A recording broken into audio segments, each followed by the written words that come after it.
Hey everyone, David C. Anderson here coming at you from the Knife Center, and it's our favorite time of the week because the coolest new knives that have just hit our shelves are on the table in front of me. Let's check them out.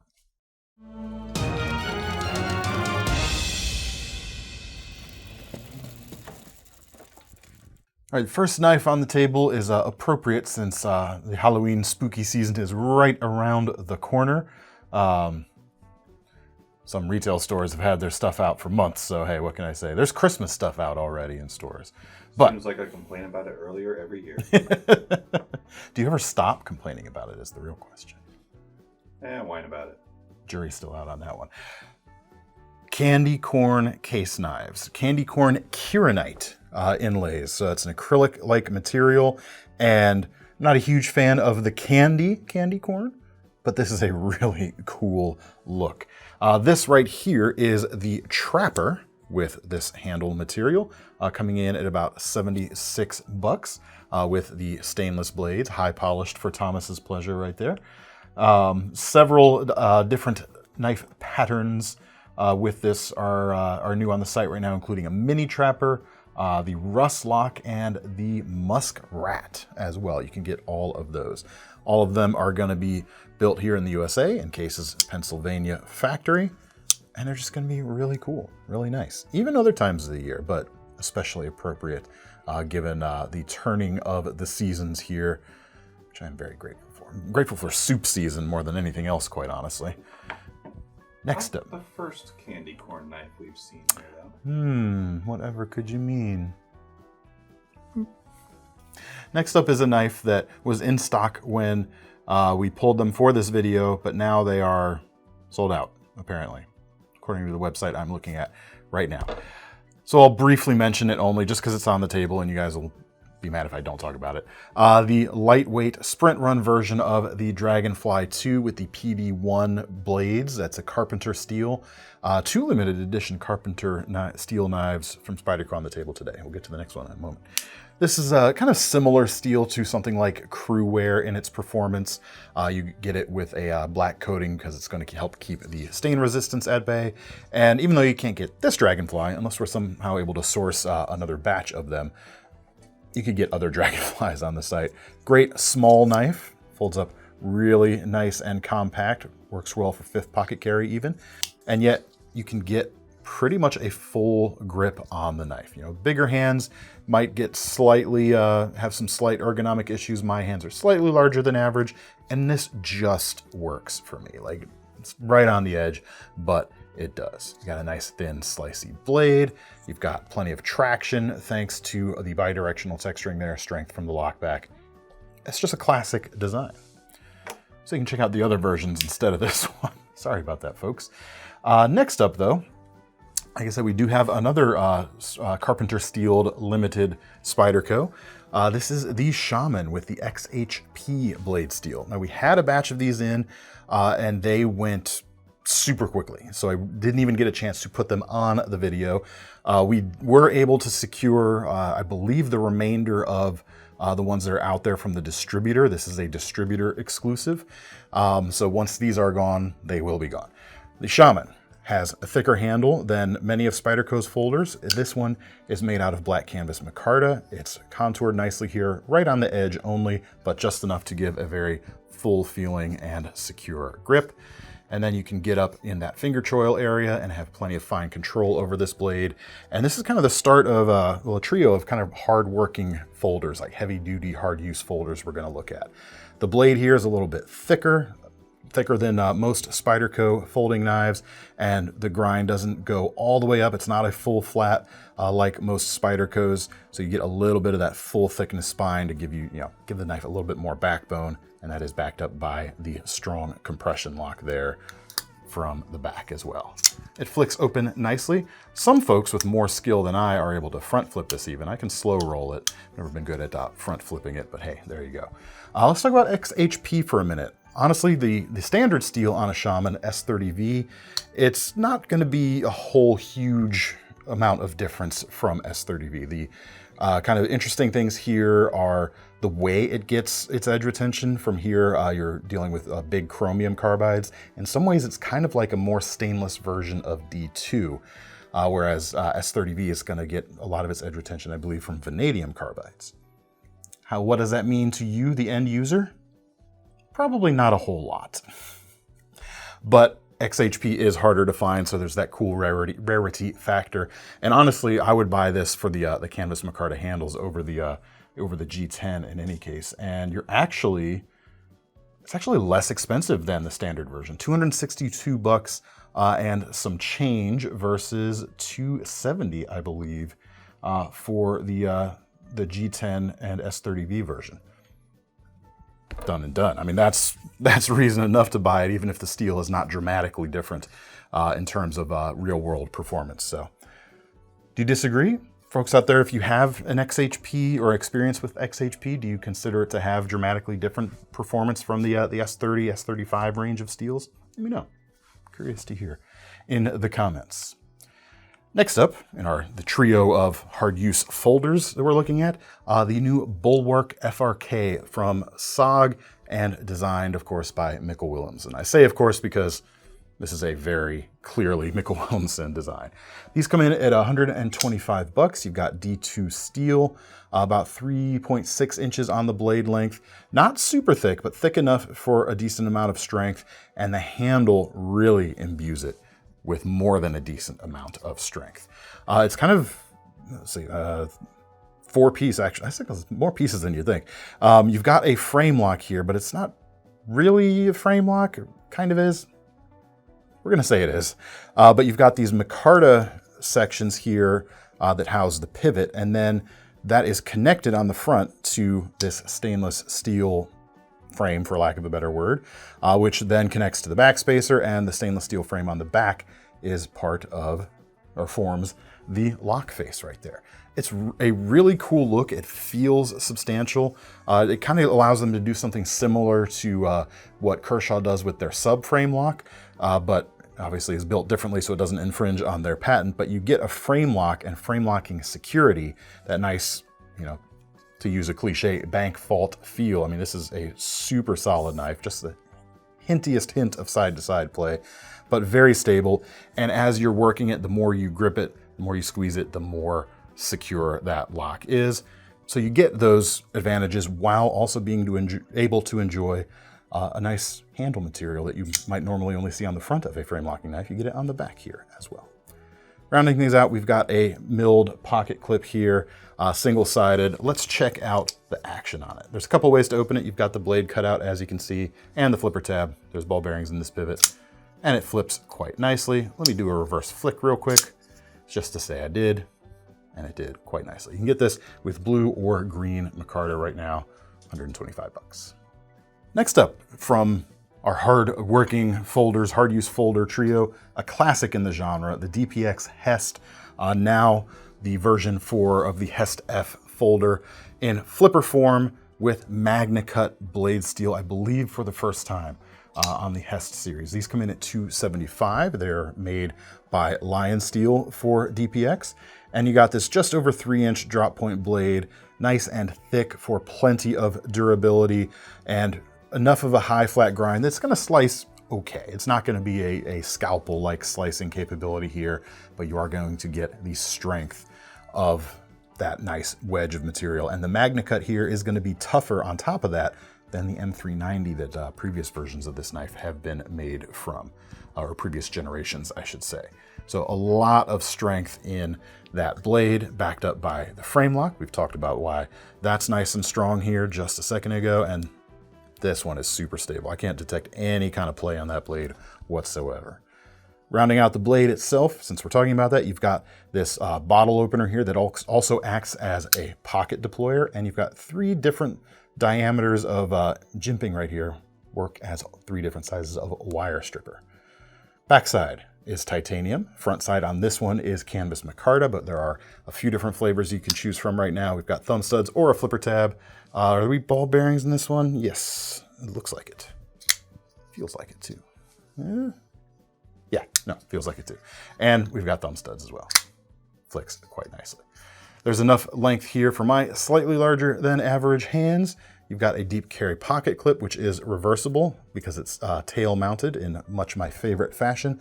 And the glass breaker there on the tip of the screw that secures that pocket clip in place. Next up, not a folder, but we'll keep the kind of tough guy attitude going. This is the RMJ UCAP, which stands for Up Close and Personal. Sure, you can tell why. These come in at $260. They are made in the USA.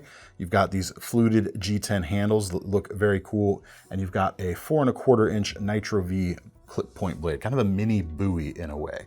And in addition to being something that is good for up close and personal situations, not a bad just everyday carry fixed blade knife if you can manage something of this type of size. The blade is, nice standard average size of that just over 4 inches. The handle is a little bit shorter than you might expect, and that kind of goes in service to keeping this something that is easier to carry day to day. Instead of giving you more handle and less blade, they kind of reversed it a little bit.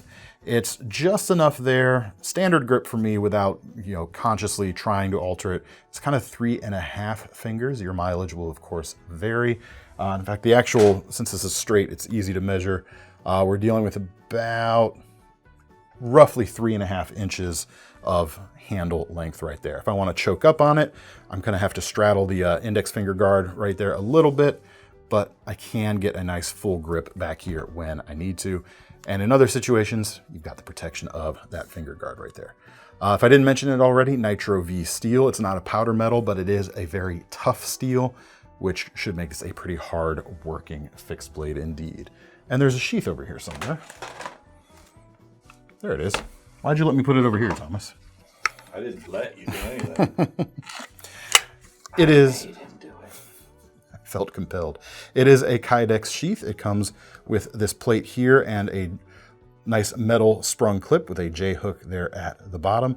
That should work nicely, keeping it held inside the waistband. A little too big, I would say, for pocket carry, unless you dedicate your whole pocket maybe to it. It'd be pretty oversized, but some of you out there may enjoy that sort of thing. But nice attachment point there. Let me guess. I'm gonna say, because it's RMJ, and they're usually good about this, that you would be able to use a tech lock if you want to, and yes, indeed. So if that is not your jam, you could use anything that uses a tech lock compatible hole spacing pattern to clip this in one of those ways. So there you go, very nice. Next up, we've got a new tactical folder. This is from ASP. This is the PDK, AKA the Police Duty Assisted Folding Knife, coming in at $72.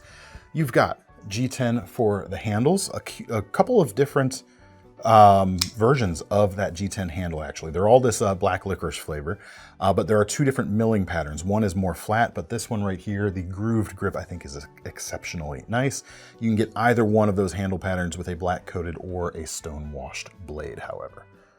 Blade shape, I would say, is, we're gonna go, you could call that a drop point. That's what our website says. It kind of feels almost close to a modified Wharncliffe, but we're splitting hairs here. We've got a blue aluminum backspacer there. Being a police knife, that thin blue line kind of tie-in is appropriate. You've got a deep carry pocket clip, tail mounted from, or it's actually technically not tail mounted, but it is mounted from the side, and it does protrude back enough to make this a true deep carry knife, and it is reversible for left or right carry. Liner lock for security, and the nice dependable spring assisted action is nice and dependable, as you would also expect. Let's check out. You can reverse flick it like that, but it's not really set up for that. It's kind of getting in the way a little bit. That that handle shape right there impinges on the hole just a little bit. Flipper's going to work great. Anyway, nice ASP pivot collar, or pivot there right on the front, and overall feels nice and locked in. It definitely orients the blade in an intentional fashion, points the blade a little bit down, but as you can see, the tip is, upward in its orientation a little bit, but it feels like it's got that forward push to it. And the finger guard from the index finger, flipper tab, is going to work nicely in this type of use case as well. Next up, talked earlier about the that version of the Shaman, evaporating just as quickly as they hit our shelves. This next knife has almost done the same thing, but for a sustained period of time. I can't remember any point in which I have been able to show a ProTech Mordax on the channel. So here we go. here it is, 240 bucks, 3 3/4 inch blade, drop point with a stone washed finish. All nice hard working credentials, not so thick that it's not going to be nice and slicey too with its high flat grind. And the same button lock action made famous by ProTech on their Malibu model is in evidence right here. Same type of aluminum construction right there as well. Almost a deep carry pocket clip. You do have some handle protruding there, but it is nested in that aluminum handle with flush head screws. All the details are simply just plain right. Flipping works great. That centrifugal action works great with that wrist flick. It allows you to close the knife in a finger-safe manner, keeping your fingers out of the path of that cutting edge as you do it. And it's overall just super satisfying. For those of you who like the Malibu, but we're never happy with the blade shapes on offer, for instance me, even though I own a Malibu, I'm a drop point guy. So this one's more my speed generally. Just a fantastically versatile knife day to day. Ferrum Forge collaboration, I should also mention that. Hadn't done that yet. Next up, we have got new types of handle finishing, both milling patterns and actual finishing itself. This is the Godfather, and I am very smitten with this handle treatment right here. Acid washed, the blade is acid washed. Gotta watch out for those acids. Sage life advice from Thomas over here. And jigged aluminum handles with a battle-worn finish.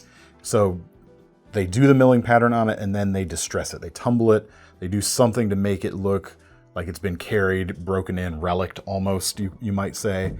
It's just really, really satisfying to look at. Price on this one is 240 bucks. Blade is 4 inches long, 154 cm steel in this case. Nice tapering spear point. And the handle is kind of a angularized and simplified take on like the classic Italian stiletto, just kind of more modern feeling, less overtly stylistic like those old stilettos might have been. And it comes with the new wide pocket clip right there. Again, almost completely deep carry on this one. And it's gonna have that nice ProTech snap. I haven't done it yet, but I know it's gonna.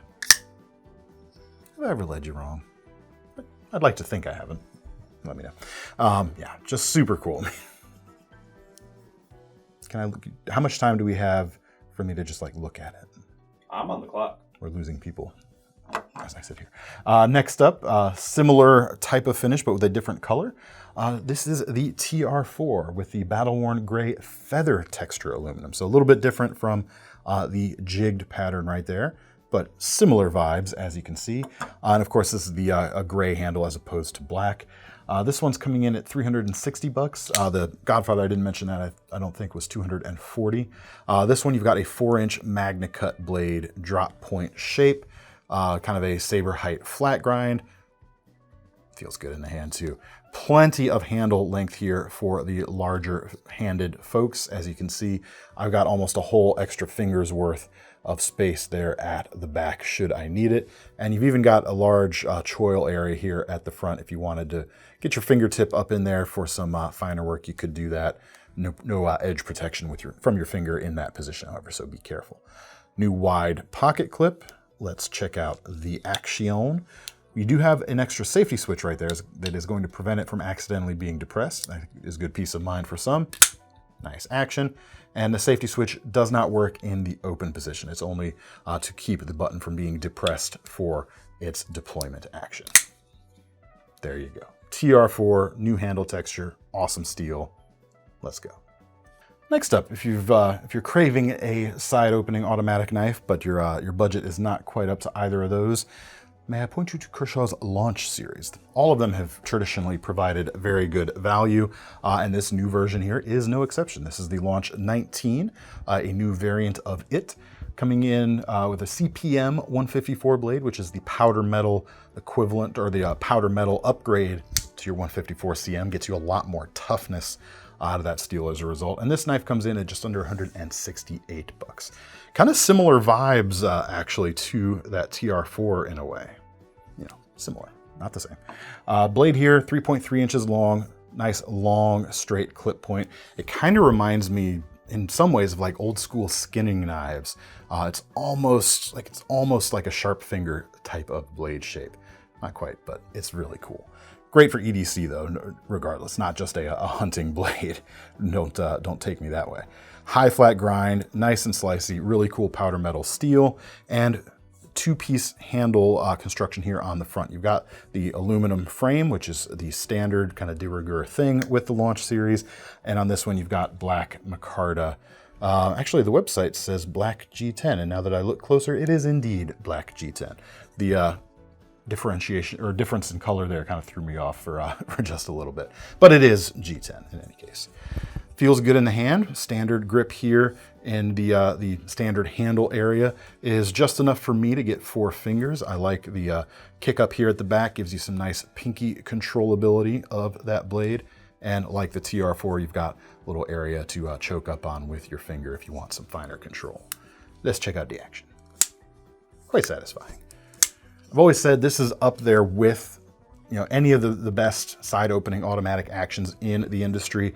I'd still give it to ProTech a little bit over the Launch series. It's just, they're a little more powerful feeling, a little bit more, they just feel a little more buttoned down, but the Launch is not far behind, like a real close second. So don't take that as a dig on the Launch just because the ProTech is very good. The Launch is also good.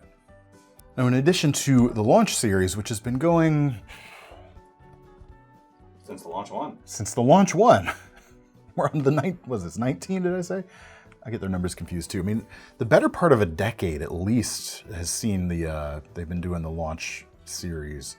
Gotta be close to it if it's not. Last year, they introduced the Livewire, their first OTF automatic. It's a collaboration with Matt Diskin, and right out of the gate, they knocked him out of the park. It's not just a good first effort at an OTF. It's the first effort at an OTF, and it's just daggone good. We'll put it that way. This new version right here is in the Tonto blade shape, 3.3-inch MagnaCut. $240 for this with the gray aluminum handle.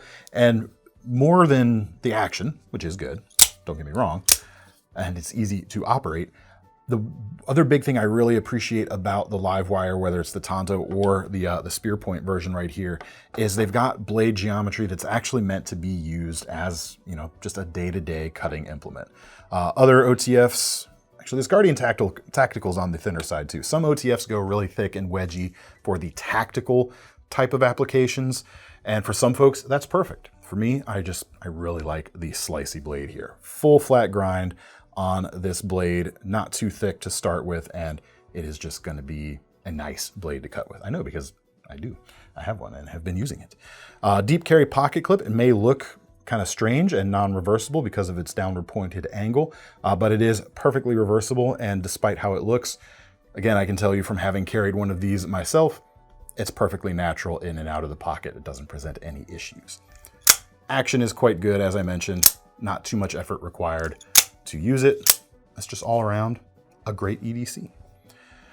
We have also got a new version of the Spear Point, as mentioned, coming in at about $300 with the MagnaCut blade, and this comes with a carbon fiber front scale as opposed to being all aluminum right there. Apart from that, the same great things apply. You've just got a pokier blade profile as opposed to the Tonto right there. Next up, the Guardian Tactical Recon 35 G2. And this is a blade geometry here that I've always felt kind of splits the difference between the slicey EDCs and the thicker tactical stuff. It sits a little bit in between, I would say. These come in at about $294. You've got a MagnaCut blade here as well, so very cool thing to see. They typically use a lot of LMAX or XHP, actually. Thomas, you don't happen to remember, do you? Why would I? Good point. Blade itself, like I said, 3 3/8 of an inch long, drop point. It is flat ground, and the swedge itself is hollow ground. Interesting thing there. So you've got a saber height flat grind and not too thick of a blade, but not a super thin blade either. Again, it kind of bridges the gap between outright strength on the blade and everyday usability. Aluminum handle construction, reversible dual pinch point pocket clip, and good action here. And my favorite switch on any OTF I've ever seen. I like this asymmetrical shape. It works well as that pull point due to the gentle nature there, but when you need to push it, your thumb can really lock in to that kind of scoop up or that wave coming up and just work very, very nicely indeed. A few versions of this are available. This is the OD green version right here.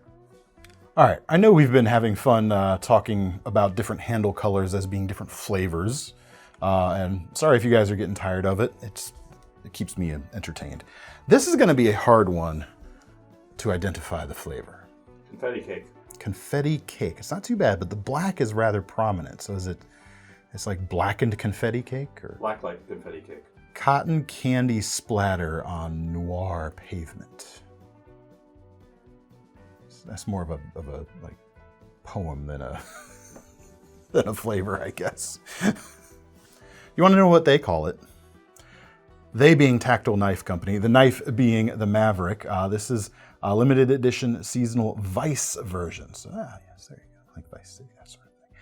$449 for this version of the knife. 3.5-inch blade, MagnaCut steel. A lot of MagnaCut on the table today, actually, which should please lovers of said steel. Nice and thin for just everyday slicing. Not a tactical knife, just a handy pocket knife, high flat grind. Titanium handles kept on the thinner side. It's not really a hand filling grip, despite there being enough length there for all four of most folks' fingers out there, I would say. That is gonna make it easier to carry, however, or quite unobtrusive in the pocket. Single-sided pocket clip, ambidextrous locking system with the crossbar lock here, however. Clip is going to keep you locked into a standard right side carry, however. Action on them, it's nice. Oh man, that feels really good. Nice and almost like a internal dampers are keeping that thing like, oh, it's really nice. Whatever they're doing, it's nice. I said nice enough. A nice amount. Cerakote is the coating on this. What would you all call this flavor? Thinking like pink salt on, I don't know. Let me know. Nightclub. Nightclub. That's not a flavor. Been... Is it a flavor, actually? Ugh. Oh, I can taste it now. That's horrible.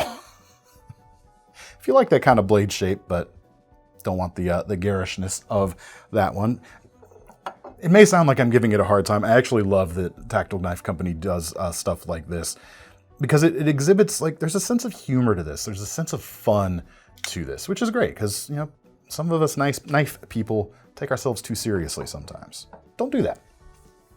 Life's a lot more enjoyable when you don't do that. But if you do want to do that, this one's a little more serious. This is the GiantMouse ACE REO, coming in at $285, also with a MagnaCut blade, just under 3 3/8 of an inch long, made in Italy. Nice crown spine here, which keeps things nice and beautiful, in addition to the full titanium handles with this really cool diamond texture on it too. I like the kind of slenderness of this this design overall. It's not super slender, but it's agile. It's got the feeling of nimbleness to it, not just in its looks, but in the hand too, which is quite nice. We've got a frame lock. We've got a reversible wire pocket clip as well, which is always nice and classy. Well, let's check out the opening action. Reverse flick works very nicely indeed. And of course, you could just thumb open it like a normal person too. But again, we're knife people. We take ourselves too seriously. Thomas does too, but he's not a knife person. I'm not on camera either. Check them out, $285. There are Micarta and G10 versions available. We should be getting more of those back on the site any day now, I hope, because those did move pretty quickly. For a little bit less money too. Actually, a fair bit less money, about $195 for either of those. So if you're not in at this $285 price point, just wait it out. We'll have some more movements as well. Last but not least, we got a couple machetes, because we haven't had any machetes on new knives in a while, I don't think, or at least it doesn't feel like we have. The first is the latest in the K-Knight series from Jason Breeden. This is the K-Knight Machete, $136 with a 13-inch blade. Nice trailing point design, feels almost katana-esque in a way. 1075 high carbon steel for an excellent amount of toughness. Scandi ground edge. Nope, it's more convex. I apologize. It's not flat. There is a hint of convexitude right there. It's just really cool. I like the downward kind of curve to the blade. It kind of gets it close to some of those like kukri territory type of things, but not quite. I would say it's not going to out-chop a kukri, I don't think. I like the multiple hand positions you can get thanks to this nice length of handle here. Canvas micarta. Yeah, that's going to bring the tip down and chop a little bit better. It's certainly going to go through stuff, I feel like, pretty nicely. Then you can choke up and get right behind the edge too if you need to balance it out in a pinch and do smaller stuff. Let's see, the sheath is Kydex right here. Not too much of a click on this one, that's okay. And it comes with 2 snap flaps right here. So you could strap it to a strap. I suppose you could horizontal carry it through one of them on a belt. It might be a little unwieldy. You also have the ability with these dual cuts in the back to carry it on a belt and around a belt loop and keep it locked down in place if you like as well. Next up, we have the Rude Boy, which is an 18.5 inch almost machete. This one I believe is a Joe Flowers design. Yes, it is. $76 and some change right here. And it's the return of this injection molded handle back to the lineup. It's been a while since a new one has come out. And I have a personal connection to this one, this handle, I should say. I've used an Outback machete by Condor a lot. It has this handle. In fact, I even cut my wedding cake with one, which is a fun story.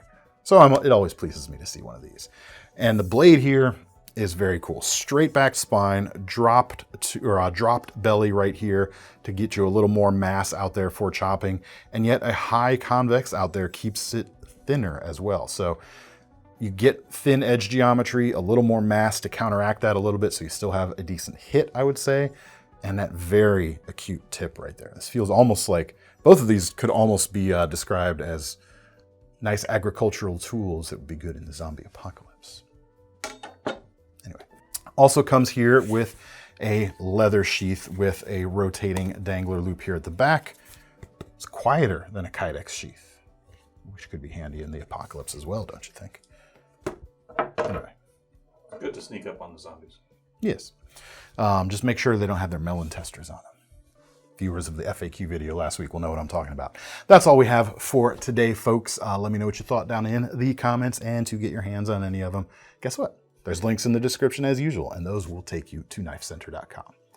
Don't forget about our long-running knife rewards program while you're over there, because the least we can do when you buy one of our knives today is give you some free money to spend on your next one.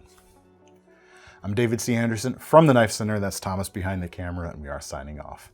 See you next time.